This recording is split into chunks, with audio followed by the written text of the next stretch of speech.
Hi friends, आज हम लोग बात करेंगे संस्कृत का तीसरा लेसन। जैसा कि दूसरा लेसन पिछले क्लास में आपने देखा पाटलिपुत्र वैभव ना, उसका 2 भाग में हमने वीडियो बनाया था क्योंकि वो लंबा लेसन था। आज हम लोग देखेंगे अलस कथा। इसी को आलस कथा भी कहा जाता है, जो कि एक पुरुष परीक्षणम पाठ से लिया गया है। अलस कथा पुरुष परीक्षात कथा मतलब ये पुरुष परीक्षा कथा से लिया गया है। उसके बारे में कुछ विशेषता समझते हैं, उसके बाद हम लेसन की ओर चलेंगे। देखिए, लेसन जो है यह विद्यापति के द्वारा लिखा हुआ कहानी है। इसका लेखक जो है लेखक विद्यापति, ठीक है। यह विद्यापति के द्वारा लिखा हुआ कहानी है, कथा है, ठीक ना। विद्यापति क्या थे? तो विद्यापति एक राजा थे।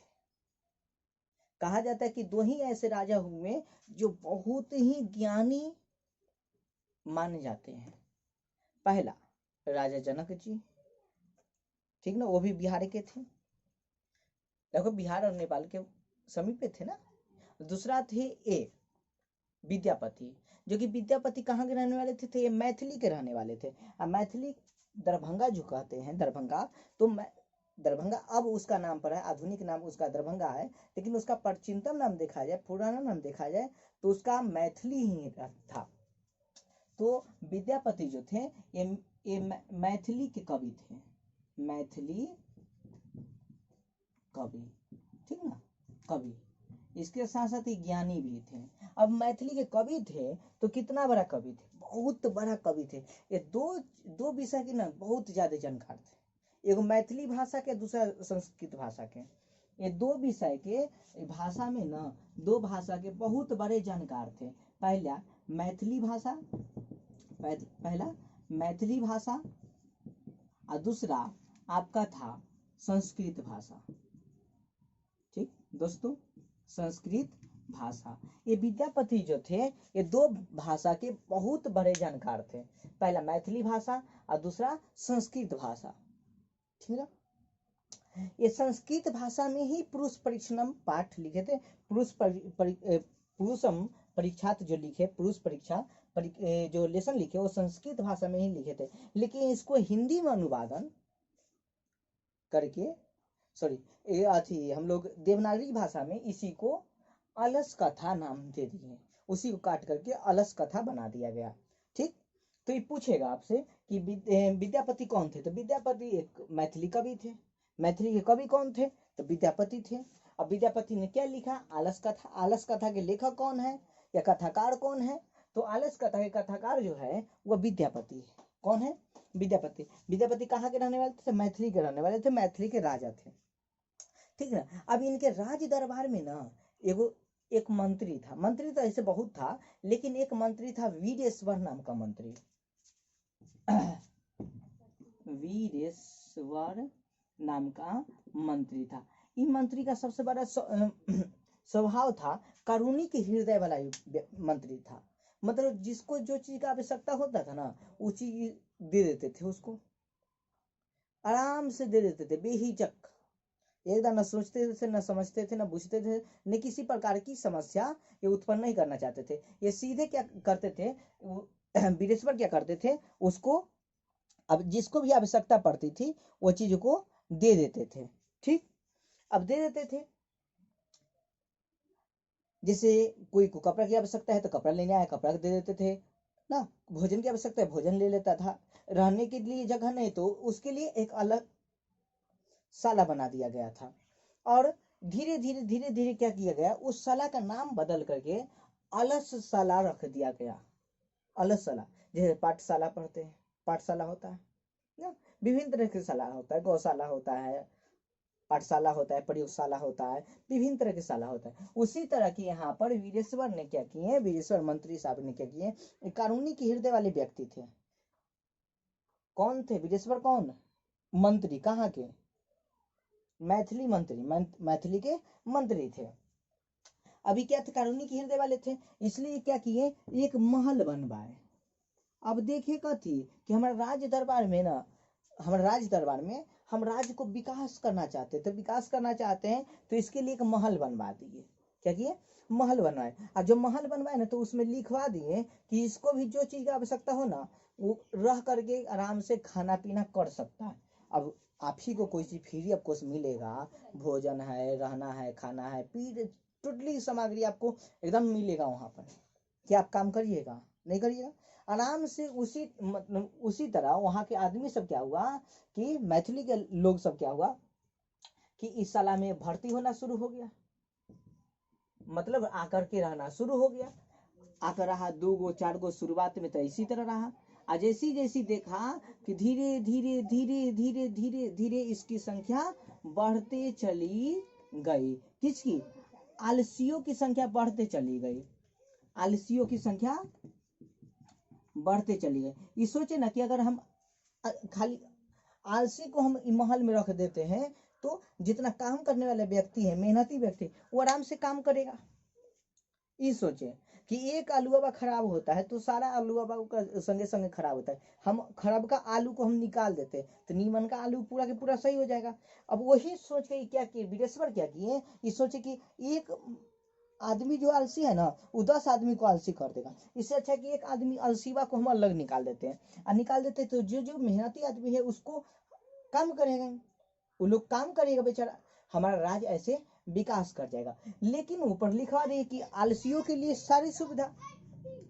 अब सारी सुविधा क्या हुआ कि पहले एक आलसी आया, दूसरा आलसी आया, तीसरा आलसी, पूरा राज्य में इस बातों को हल्ला हो गया कि वीरेश्वर साहब, वीरेश्वर साहब, वीरेश्वर मंत्री साहब ऐसे कर रहे हैं, ऐसे कर रहे हैं, एकदम फ्री आपको सब चीज दे रहे हैं, और वहां पर भी रहने की भी सुविधा, खाने पीने की सुख सुविधा, सारी चीजें। अब हर एक आदमी वहां पर आने लगा, रहने लगा। महल को धीरे धीरे धीरे धीरे भर गया। महल का विकास होना बंद हो गया, राज्य का विकास होना बंद हो गया। ऑटोमेटिक है कि काम करने वाला अब बचा नहीं, सारा वहीं पर रह गया। अब क्या हो कि अब वीरेश्वर चिंतित हो गए कि हमने क्या कर दिया, ठीक, क्या कर दिया कि हमने आला साला बेकारे खोल दिए। हम सोचे थे कुछ, हुआ बहुत कुछ। तो ऐसा हो नहीं सकता कि हम इसको निकालेंगे तो अगला आदमी विरोध करेगा, अगला आदमी को निकालेंगे तो अगला आदमी विरोध करेगा। तो इसलिए क्या किए वीरेश्वर साहब, क्या किए, एक बैठक बुलाए कि इसमें से ना हम धूर्त आलसी को हम कैसे पहचानेंगे। धूर्त आलसी को, जो इसमें ढोंगी आलसी है ना, उसको कैसे पहचाना जाए, क्योंकि इसमें बहुत सारे बनावटी आलसी आ गया था ना। अब धूर्त आलसी को हम कैसे पहचाने। अभी सब सभा बैठा, ये सब से विचार विमर्श किया गया, मंत्री साहब भी विचार विमर्श किए।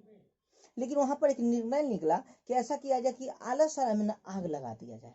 ये क्वेश्चन आ जाएगा कि आला साला में आग क्यों लगाई गई थी। तो आला साला में आग धूर्त आलसियों को पहचान कराने के लिए लगाई गई थी।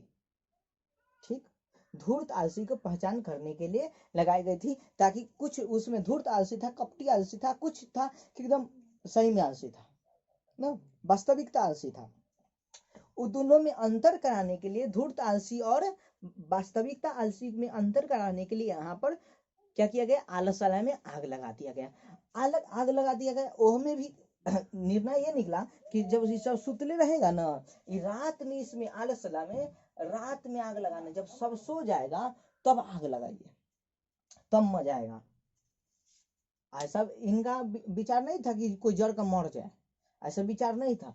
वो देखना ये चाहते थे कि इसमें आलसी कौन कौन है, और असली आलसी यानी वास्तविक आलसी और धूर्त आलसी की पहचान कराने के लिए, वास्तविक आलसी और धूर्त आलसी की पहचान कराने के लिए वहां पर महलों में आग लगाया गया था। जो कि आपसे प्रश्न पूछेगा कि महलों में आग किस लिए लगाई गई थी, आला सला में आग किस लिए लगाई गई थी। तो आला सला में आग धूर्त आलसी और वास्तविक आलसी को पहचान कराने के लिए आग लगाई गई थी। अब क्या हुआ कि जैसी आग लगा ना, जैसा ही महल में आग लगा, आग लगवा दिए मंत्री साहब, कौन, वीरेश्वर साहब। वीरेश्वर साहब जैसी ही आग लगा दिए, चारों तरफ से महल में आग लगा दिए, ठीक ना, गेटवा छोड़कर बाकी जैसी आग लगा दिए तो क्या हुआ कि जितना ही में धूर्त आलसी था ना, सब के सब भागने लगा। धीरे धीरे धीरे धीरे धीरे धीरे सब आलसी भाग गया। अब लो, सारा के सारा आलसी क्या हुआ, भाग गया। अब बच गए हुए मात्र 4 आलसी। कितना आलसी बच गया? मात्र 4 आलसी उसमें बच गया। बाकी जितना धूर्त आलसी था, जितना उसमें धूर्त आलसी था, ये सब के सब भागने लगा। अब भाग करके अपना अपना बोरिया बिस्तर समेटा, अब भाग गया। और उसमें 4 आलसी बच गया महल में। जो महल था, आलस वाला महल था, उसमें कितना आलसी बचा? मात्र 4 आलसी इसमें बचा। पहला आलसी ठीक, दूसरा आलसी, तीसरा आलसी भी बचा, और दोस्तों चौथा आलसी भी यहाँ पर बचा, थर्ड फोर्थ आलसी। अब क्या हुआ कि यहाँ पर वीरेश्वर साहब धीरे धीरे सोचने लगे, अब क्या होगा? सारा के सारा धूर्त आलसी तो भाग गया। अभी 4 आदमी सोचने, मतलब 4 आदमी उसमें बचा हुआ था, तो अभी भी एक्शन नहीं लिए। जो वीरेश्वर साहब थे वो अभी कोई एक्शन नहीं लिए। वो सोचे अच्छा देखते हैं यही क्या करता है, धूर्त आलसी है कि वास्तविकता आलसी है, देखते हैं। तो इसमें से पहला आलसी बोलता है, फर्स्ट आलसी बोलता है, देखिएगा ध्यान से सुनिएगा, बड़ी इंपॉर्टेंट चीज है कि फर्स्ट आलसी बोलता है, वो देख रहा है कि आग लगल है, महल में आग लगल, जे महल में हम सुतल है ना, वही महलवा में आग लगल है। लेकिन तो ये पूछ रहा है, बगल वाला से पूछ रहा है, अरे भाई किस बात की शोरगुल हो रही है? देखिए फर्स्ट आलसी बोलता है, फर्स्ट आलसी बोलता है, देख लीजिए ठीक ना, फर्स्ट आलसी बोलता है, अरे भाई किस बात की महल, किस बात की शोरगुल हो रही है? देख रहा है कि चारों तरफ आग लगा हुआ है, आदमी हौहर करके भाग रहा है, हल्ला करके भाग रहा है कि हाँ आग लगलो हो, आग लगलो हो, आग लगलो हो, भागो हो, भागो भागो। लेकिन यहाँ पर ये सब सुन भी रहा है, तो यूं अंठिया करके पूछता है, अरे भाई किस बात की शोरगुल हो रही है यहाँ पर? फर्स्ट आलसी बोलता है, अरे भाई किस बात की शोरगुल हो रही है? तब सेकेंड आलसी हमें जवाब देता है। सेकेंड आलसी बोलता है, देखिए सेकेंड आलसी कितना आलसी है। सेकेंड आलसी बोलता है, अरे भाई यहाँ पर ऐसा कोई मतलब लगता है ना। सेकेंड आलसी बोलता है, देखिए सेकेंड आलसी बोलते हैं, लगता है ना कि जिस महल में हम लोग है ना, उसी महल में आग लगा हुआ है। जिसमें जानता है कि यह महल में आग लगल है, तो यो सुतले सुतले हमें बोलता है, सोए सोए। दूसरा आलसी बोलता है, अरे भाई लगता है ना, अरे भाई लगता है ना कि जिस महल में हम लोग है ना, उसी महल में आग लगी हुई है। जिस महल में हम लोग हैं, जिस महल में हम लोग हैं, उसी महल में आग लगी हुई है। अभी में तीसरा आलसी बोलता है, तो तीसरा आलसी बोलता है, देखिए पहला आलसी क्या बोला, चारों आलसी के वार्तालाप को अपन को एकदम याद रखना पड़ेगा, क्योंकि पूछेगा। फर्स्ट आलसी बोलता है, अरे भाई किस बात की शोरगुल हो रही है? अरे भाई किस बात की शोरगुल हो रही है? तो दूसरा आलसी बोलता है, अरे भाई लगता है जिस महल में हम लोग हैं ना, उसी महल में आग लगा हुआ है। विचित्र मानुष है। देखिए तीसरा आलसी बोलता है, अरे भाई यहाँ पर कोई ऐसा कारुणिक हृदय वाले व्यक्ति नहीं है, अच्छा हृदय वाला, दयावान हृदय वाला, कारुणिक हृदय वाला व्यक्ति नहीं जो हमको भींगा हुआ कंबल ओढ़ा दे धूत महाराज के। अब देखो ओका कंबल भी तो दूसरे ओढ़ाएगा, वो भींगल कह रहा है कि अरे जानता है कि हमारा ऊपर में आग लगा हुआ, चारों तरफ से आग लगा, हम जड़ कर मर जाएंगे। तो ये कहता है, तीसरा आलसी कहता है, अरे भाई यहाँ पर कोई कारुणिक हृदय वाला दयावान व्यक्ति नहीं है जो भींगा हुआ कंबल या भींगा हुआ बोरा हमको उड़ा दे। इस बातों को सुन करके चौथा आलसी एकरो से बड़का आलसी, देखिए तीसरा आलसी क्या बोला, अरे भाई यहाँ पर कोई ऐसा कारुणिक हृदय वाले व्यक्ति नहीं, कारुणिक हृदय वाले व्यक्ति नहीं जो भींगा हुआ हमको कंबल उड़ा दे। तो इस बातों को सुन करके, तीनों के बातों को सुन करके ये चौथा आदमी बोल रहा है, अरे भाई तो तुम लोग क्यों आपस में शोरगुल कर रहे हो, तुम लोग सो क्यों नहीं जाते हो? ये अंदर अंदर मूरी को झांके हुए, ठीक ना, चादर से अपना मुंह को झांके हुए, अंदर से मुंह भी नहीं निकाला चौथा आलसी। तब अंदर से बोलता है, सुतले सुतले बोलता है, अरे भाई तो तुम लोग सोने भी नहीं देते हो, तुम लोग सो क्यों नहीं जाते हो, तुम लोग चुपचाप सो जाओ। और ये कंबल को और टान करके सो जाता है। ये चारों के चारों आलसी आपस में बात करते हैं और चारों के चारों सो जाते हैं। तो विद्यापति सोचते हैं इससे बड़ा सॉरी वीरेश्वर सोचते इससे बड़ा कोई आलसी हो नहीं सकता, ये वास्तविक आलसी है, एकरा से बड़ा कोई आलसी हो ही नहीं सकता है। अब हो ही नहीं सकता है तो भाई ये तो जड़ के मर जाएगा, ये सुत गया। इसलिए क्या करते हैं विद्यापति, क्या करते हैं सभी के झोंटा को पकड़ते, बालों को पकड़ते हैं और बालों को पकड़ पकड़ कर घींच करके बाहर फेंक देते हैं। ठीक है, ये क्वेश्चन पूछ देगा आपसे कि चारों आलसी के वार्तालापों को अपने शब्दों में लिखे, तो इसी प्रकार के लिखना पड़ेगा। फर्स्ट आलसी क्या बोला, सेकंड आलसी क्या बोला, थर्ड आलसी क्या बोला, थर्ड आलसी क्या बोला था, क्या रे भाई यहाँ पर कोई कारुणिक हृदय वाले व्यक्ति नहीं जो भींगा हुआ कंबल ओढ़ा दे हमें। चौथा आलसी बोलता है, फोर्थ आलसी बोलता है कि अरे भाई तो तुम लोग शोरगुल क्यों कर रहे हो, ठीक से सोने भी नहीं देते हो, तुम लोग सो जाओ। और एक कंबल को और तान करके सो जाता है, चारों के चारों।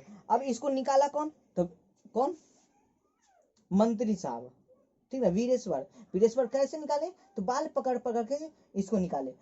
मतलब यहाँ पर वास्तविक आलसी और धूर्त आलसी की पहचान कैसे की गई, तो वास्तविक आलसी और धूर्त आलसी की पहचान कैसे की गई, आलस चलाए में आग लगा करके। अब क्या होता है कि अब इसको क्या किया गया, इसको मान लिया गया कि एकरा से बड़ा वास्तविक आलसी कोई नहीं हो सकता है, जो आलसी है सबसे बड़ा आलसी यही है। ठीक ना दोस्तों, अर्थात कहा जाता है कि आलसी व्यक्तियों की कहीं पर शरण नहीं है, जगह नहीं है। अगर वह कारुणिक हृदय वाला व्यक्ति है कोई तो वह शरण देगा, अन्यथा कोई नहीं देगा। एलेसन इसी पर समाप्त होता है। फिर मिलेंगे हम अगले वीडियो के साथ। जय हिंद, जय भारत।